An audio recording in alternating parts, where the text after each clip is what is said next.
Magandang araw po mga kabayan. Welcome po sa Pinilakan Lakbay. Anyway, safe po ang lahat. Day 1 of day 10 po. Bago po umuwi sa Pilipinas. Di ba? Sa po araw na lang, Pilipinas na.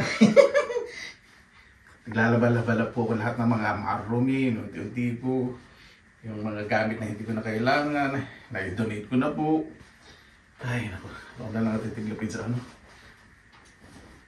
Sa sofa.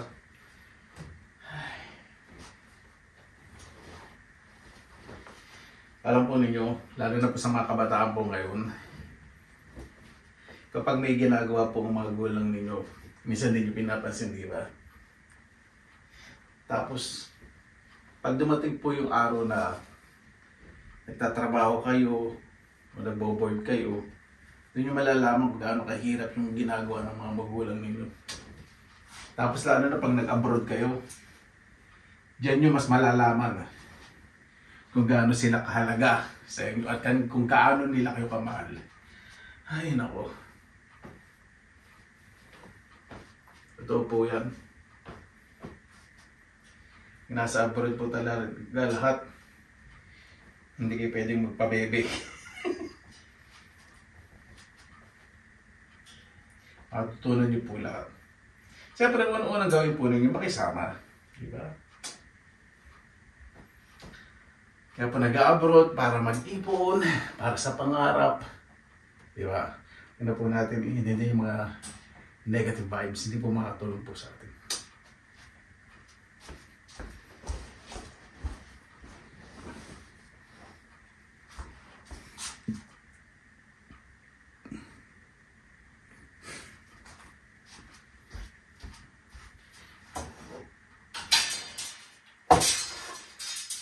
Yung washing machine ko, may dryer naman po yun.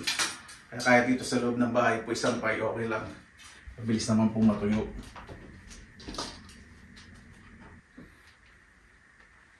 Totoo po yun na paggaling sa Pilipinas, yun ko muna ng TV. So po kasi, feeling ko may kasama ako. Pag nag-vacation po sa Pilipinas, tapos pagbabalik po sa abroad, parang napakabilis po ng panahon. Ito po. Pero pag uuwi ng Pilipinas, parang napakatagal po na paghihintay. Sobrang excited, hindi makatulog. Parang ngayon, lalo na sa mga bata pag magpapasko, hindi makatulog, di ba?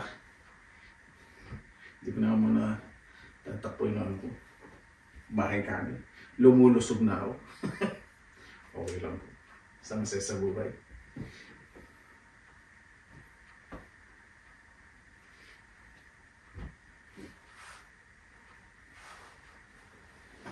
Just hold on.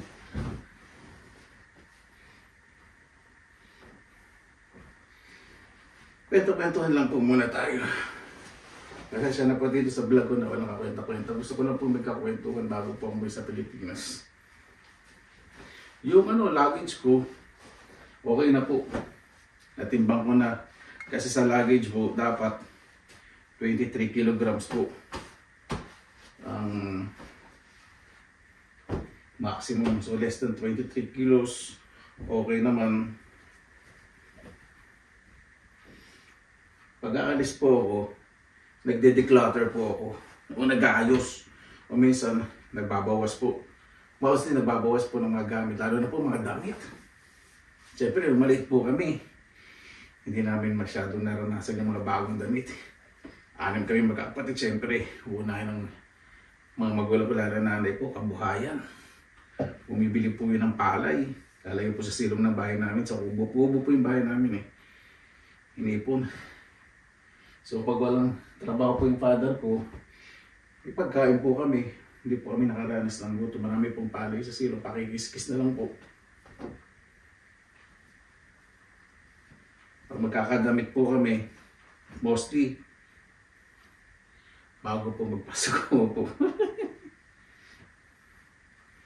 Siyempre, alam kami noon, mas inuman na yung pangailangan po namin.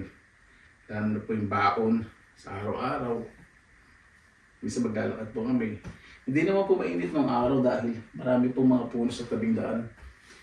Ayun po, umiinit dahil syempre sa modernisasyon.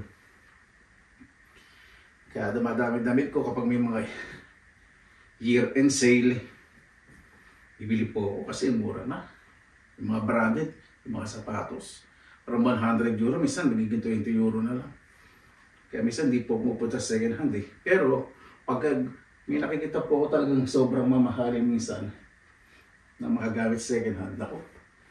Iba po kasi hindi nila alam yung mga, wala silang pakalam sa mga brands.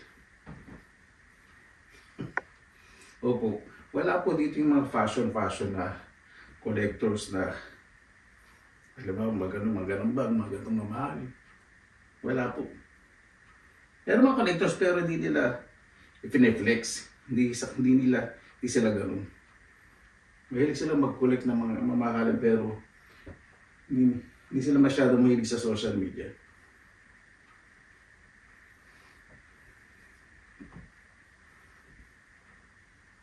Ngayon magpapasko, siyempre mga bata masaya po yan. Lalo na pag nabili niya ng mga pamasko. Hindi na po yung mapagkatulog. Iba ayaw palaban kasi gusto nila amoy bago. Diba? Yung gusto ng mga bata. Ay, nako.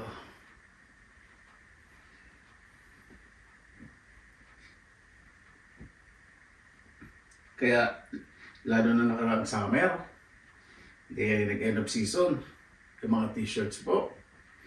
Tapos mga blazer na pang summer, na magaganda. Mga nasa 40-50 euro. Tapos ang t-shirt po, 20 euro something. Yung mga ordinary t-shirt na pang loob, mga 65 euro. Ayan po, nako, lahat po. Sabihin po ninyo 30 euro, minsan, bibili nyo lang po ng 3 euro. Ano po yun, nasa sale, mga bago po yun, hindi po second hand.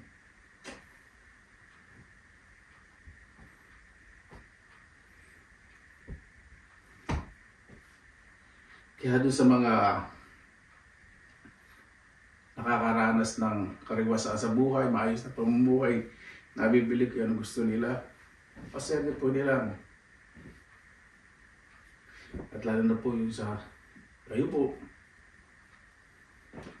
hindi nakaranas ng hirap, napakaswerte po ninyo. Ito. Pero, ayaw pong magkaroon ng comparison o pagkukumpara. Masaya po ako, naranasan ko po yung kakulangan ko sa buhay. Hindi naman po kasi kami nakaranas ng gutom. Kasi, yun po yung tinuro sa amin ng mga magulang ko na kahit nasaan ka pala lugar, yun yung magiging sandata po ninyo. Saka yung pagpapakumbaba. Hindi kayo maluho.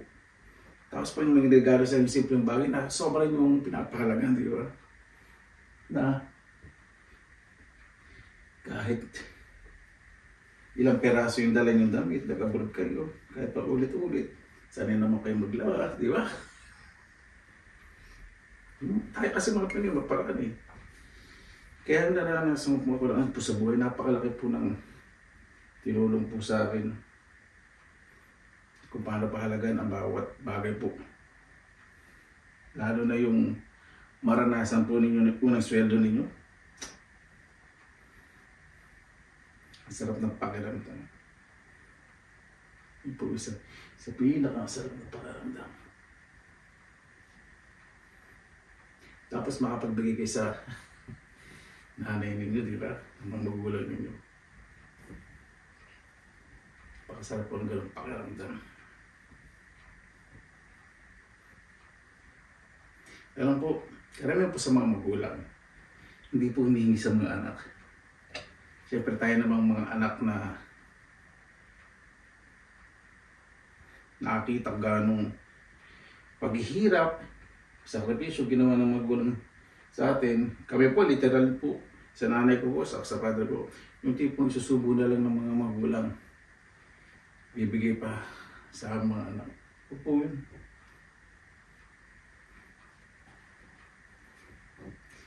Lalo na ngayon, kung may mga magulang kayo, may mga matatanda na, hindi na po sila kikibo sa mga galit, o pananumbat, o tampo. Hindi na po. Titisin na lang nila kung ano, may tampo kayo sa itampo kayo sa kanila, wala kung ano yung sasabihin ninyo. Kasi yung totoo po kasi minsan, o kadalasan, sinalang po nila kasi umaasa po sila sa inyo. Pero pag magaganon po yung sitwasyon, huwag po natin dahilan na o matanda yung magulang natin, kailangan sumunod sa gusto natin. Hindi ganun. Mali-mali po yun. Siyempre may mga pangangailangan din ang magulang natin.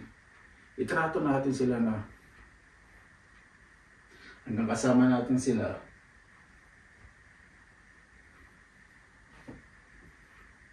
pakita po natin na kung gaano natin silang kamahal at maging masaya po yung bawat araw.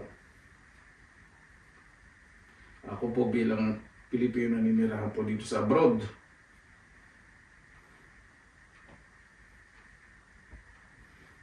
pinipilit kong umuwi taon-taon.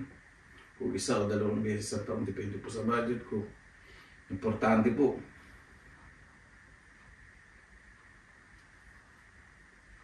Supportan ko po yung sarili ko ng maayos at nakakawin po kong taon-taon. Isip ko po kasi,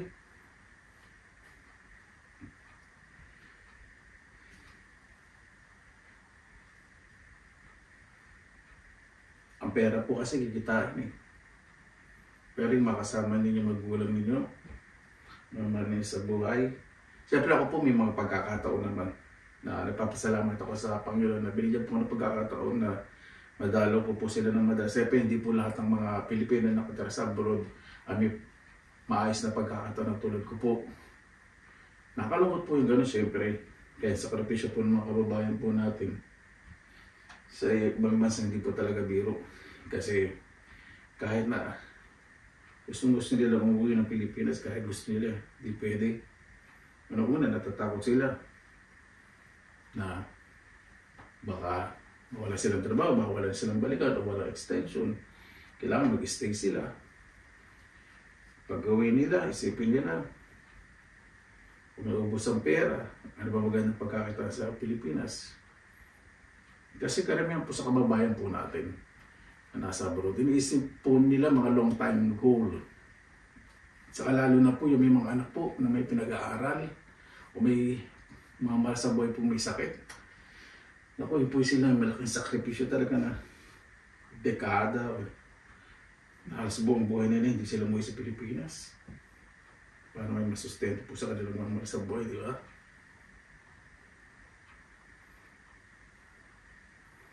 Kaya sobra-sobra po nagpapasalamat sa Panginoon at lagi po sinasama sa panalangin po lahat po ng tao na malalay sa kanilang mga mahal sa buhay na makauwi at ligtas. At lalo na po yung may mga sakit, may pinagdaraan, may tampo sa pamilya na magkaayos po. Kasi ang sarap umuwi sa tahanan, natatawag mo may pamilya, pag uwi mo, yung sila yung support nag-aalala sa inyo. Ba't ginagawa ka, naniniwala sa inyo. Diba? Sarap po ng gano'n. Napansin niyo po, bakit po yung pinag-iwalay? Pinag-iwalay ko po kasi yung pambahay sa pang-alis. Meron po. O pag-alay ko po sa aking cabinet, maayos po. Nakain ako po lang na pagtikla po ng damit. Ganun po. Ganyan kaming tinrain po ng nanay ko kasi pa hindi maayos. Alam niyo po yung bunot, lumilipad po yun. Tapos pag dadabog ka, lilipad yun. Asintado nanay ko, ganun yung may pectus pa rin. Ay, naku mga kabayan. Yun lang po sa ngayon. Diba sinabi ko sa'yo, wala kwenta-kwenta yung vlog ko. Pero sana naman po, yung sinabi ko, may kwenta naman po kahit paano, di ba? Paano po mga kabayan? Maraming salamat po sa inyong oras na inilan sa Pinilakan Lakbay. Ay, 10 araw na lang. Pilipinas na. Sa mga kabayan po natin na malayo sa kanilang mahal sa buhay, nasa Pilipinas, nasa abroad, Sana'y makauwi po tayo ng maayos at ligtas kahit gaano katagal na po tayo nasa abroad at makapasama po ang ating mga mahal sa buhay. Maraming salamat po sa inyong lahat, mga kababayan, sa inyong oras nila sa Pinila Kalakbay. Isa lagi po tayong positive vibes, good vibes. God bless, ingat po lagi, magandang araw. Laban na!